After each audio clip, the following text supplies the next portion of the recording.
Sziasztok, barátaim! This is Based Hungary here again with another video, and today we are going to talk about the subject that cannot be named, and that is the cough and also the pain in the shoulder. I think we all know what these are. And more specifically, we're going to talk about how the Hungarian government and parties all looked at in solving these issues, the consequences, and a timeline from what Hungary has done since this whole thing began almost 2 years ago now. It's quite interesting because one would think that Orban's government would do things differently from, say, Joe Biden's government, because they are on the opposite side of the political spectrum. But unfortunately, especially since autumn of 2020, this has not been the case. So how did it start in Hungary and what happened? So obviously, we all know that this thing came into existence in March, and in the beginning of April, it started being real. Hungary started by shutting all its borders to tourism and to non-nationals and to non-residents, much like most of the countries started in Europe. And they only let through, say, hauliers, food essentials, and people who were traveling through the country to get back to Romania, Serbia, or Bulgaria. But they had to have stickers on their cars saying that these were only traveling through the Hungarian territory to get to their final countries. So this lasted, and I think, if I remember correctly, this lasted till July, and also lockdowns came in. And lockdowns came in much like in other countries. Face masks became mandatory. But that's how it was dealt with, nothing out of the exemption, nothing really that set it apart from any other country. And obviously, of course, the airports became monitored. But the interesting thing is, from accounts that I got from Hungary from my friends, former colleagues, I'm not 100% sure what their scheme was regarding paying their staff. I know that because of a lot of people work in offices, especially in the big cities like Budapest, they all got sent home, and even to this day, they're encouraged to do their work from home. But I'm not 100% sure if they got any furlough scheme like you would have got in Britain or in Germany.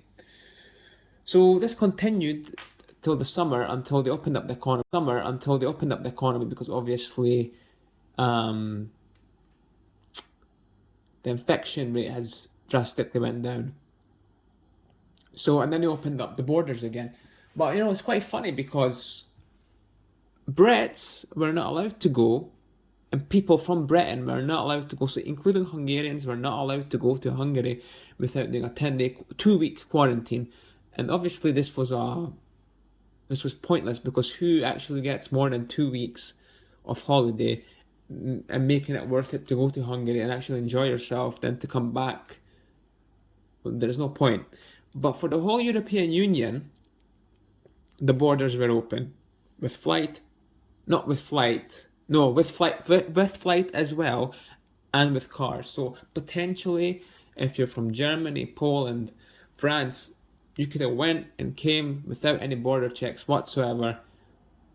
But as soon as one person went from Great Britain, they had to quarantine no matter what, unless they came back with 2 PCR tests, which were 3 days apart, which were 3 days apart, but not more than 3 days old, or something like that. So then this lasted, the infection rates remained very low, and then came the autumn. They shut down the economy again, but they didn't shut down completely. They started from a high to low, So then they brought out this rule that you could only go to clubs and pubs till 11 o'clock and you had to wear a mask. What teenager, what person who goes to a club is going to wear a mask in a club? I have a few friends in Hungary, right? I know this. They sent me all the reports, life. So this is not just rumors. These are primary sources that told me you have to go to a club and wear a mask. And how would they even? Nobody enforced it because you can't. But getting back to the summer, I traveled to Hungary and it was like normal. And the way I got into Hungary, because without doing quarantine, is because I flew to Germany first from Britain, because I was there for a week as well, because I was visiting people there. And Brits flying to Germany did not have to quarantine whatsoever. And then I got on the bus from Berlin to Budapest. Did I have to quarantine? No. But the rules was if you were in Britain 2 weeks prior, you had to quarantine. So how does this make sense? And was I gonna turn myself in here? Of course not. I also done PCR tests at the time, not PCR tests, a lateral flow test, just to make sure that I don't infect anyone. So this didn't make any sense to me. So I went, came back, and then obviously, as I said before, the autumn happened. And then they had the things till 11 o'clock. Then they brought out this weird rule that people over a certain age had their time slot to go to the shops. So if you were 18, you couldn't go, say, to the shop to buy any food, say from like 7 till 9 or 7 till 10. That was only reserved for people 16 over. But what was the consequence of this is that every person who was under that age all went to the shops after work at a specific time, potentially causing more infections. And then as the winter rolled on, they brought out something else. They went into full lockdown. And unless you had a legitimate excuse, you couldn't be outside after 8. And this curfew lasted till early spring, till 8. Then they brought it back up to 11 again, because obviously this cough knows time. So, yeah, it was quite interesting to say the least. And then, of course, the shoulder pains came out. And first they said, oh, get it. And what Orban done to make sure that he's ahead of its European competitors, the liberals, and to show them that mighty man he is, which, if you buy into this whole thing 100%, I suppose he did do well, okay? You could argue that he did do well on this. But he got pains from Russia, from China, from Britain, and from the United States. So he got all of them without any research being behind if it's actually good, if people use all these types of pains from different sources. But that's what he done. So people that got the pains wasn't as high until he brought out green passes. That's right, he did it. He brought the green passes out. And again, I have first-hand accounts. I've seen one of these from myself. This is a proper green pass. So, yes, I know probably many of you who will listen to this in the future, or listen to it now, think that, oh, Orban is so based. He is such a glorious leader because he's based on immigration. He's quite sane on, well, the alphabet people, if you know what I mean. I mean, he's decent on the economy as well, so he must be based on the pain and on the cough. Well, no, he's practically leading the way in what Joe Biden is declared today, and what France. He's done it. He's done it before anyone else in March. So people who did not get the pain could not attend cinemas, coffee houses, restaurants, gyms, clubs for a good 3 months. And for a good 3 months this has went on. And when the summer started coming around, all the teenagers and all the kids and all the people went quickly to inject themselves, Yes, well, to get the pain. And it's quite interesting because like 3 weeks after, it was like, well, we don't need these anymore. Infection rates are low, so we don't actually need to ask for the pain cards, let's just say, the passports for these things. So all the people got lulled into taking these things because they couldn't even wait 3 weeks. And I understand that people want to go and do stuff. But one phenomenon that I found interesting is my good friend lives in Hungary, Budapest. And he told me that a lot of youths, when the clubs start reopening at normal hours, they were outside drinking, much like the French are doing today with the restaurants. They were outside drinking and in a way boycotting them, and there were more people on the streets than inside the clubs.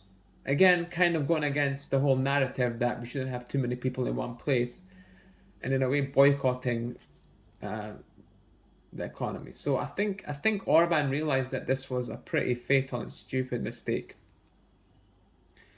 So he stopped that for the time being.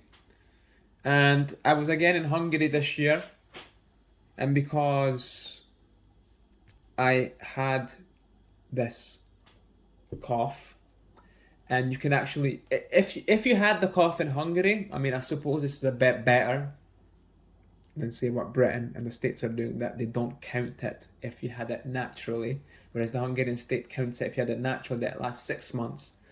So I had this, I went to Hungary, I didn't have to quarantine, I flew back, easy peasy.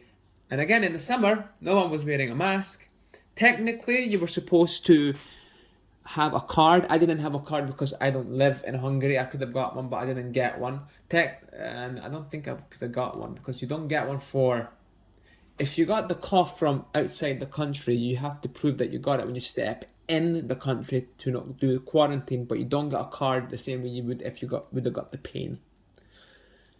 So we went clubbing, and they were supposed to ask for the pain cards and the pain passports, but never bothered. So I guess, so what I like about the Hungarian people is that yes, they will follow the rules almost to a good extent, but they have common sense. So they're like, well, okay, I got the pain, so why do I have to wear a mask?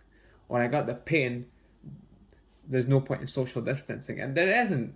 They didn't keep any of that, and to this day, September 11th actually of 2021, there's not really anyone. I didn't see anyone wearing a mask. But I know for a fact that you're still supposed to. They still ask for big events. They still ask for the pain cards and the passports. But unfortunately, what's going on now is that they are starting to ask for people who work in the hospital industry, the hospitals and nursing, that they have to get the pain in order to keep their job or they get fired, which will again lead to a shortage of nurses and doctors. Like Hungary needed that. People already leave the country to get better paid jobs in Germany and Britain and France. This is not something they needed. And the only people that spoke up against this is again Torotskaya last and the Mihazank. And of course, the Slot coalition with Jobbik, MSP and Gyurcsány, they're only against Orban because he says he's for it, but they're still pro-pain, as in not pro-pain, but there's still people getting the pro-pain in the shoulder. But because Orban is a fan of Putin in China, they say, oh well, Hungarians are too good for that. They actually said once the Hungarians are too good for that. They should just go for the Western ones. What's the difference? You either have freedom or you don't. You either have a choice or don't. And Mihazang doesn't deny anything. They just said that they want people to have a choice and not get intimidated into getting this. So anyway, my friends, that's how Hungary and Orban reacted to this issue. They're not as based as we thought they were. It is what it is. I know some people think that they must have been based on this as well because if they're based on immigration and European culture, then they must be on this. Unfortunately not. In many things, they were ahead of time on many countries that you would think otherwise, but even Sweden is more reasonable than this. Sweden. It's unbelievable, and we will be following the events, what happens as autumn goes on. It's gonna be interesting to say the least, folks. Anyway, my friends, goodbye. See us.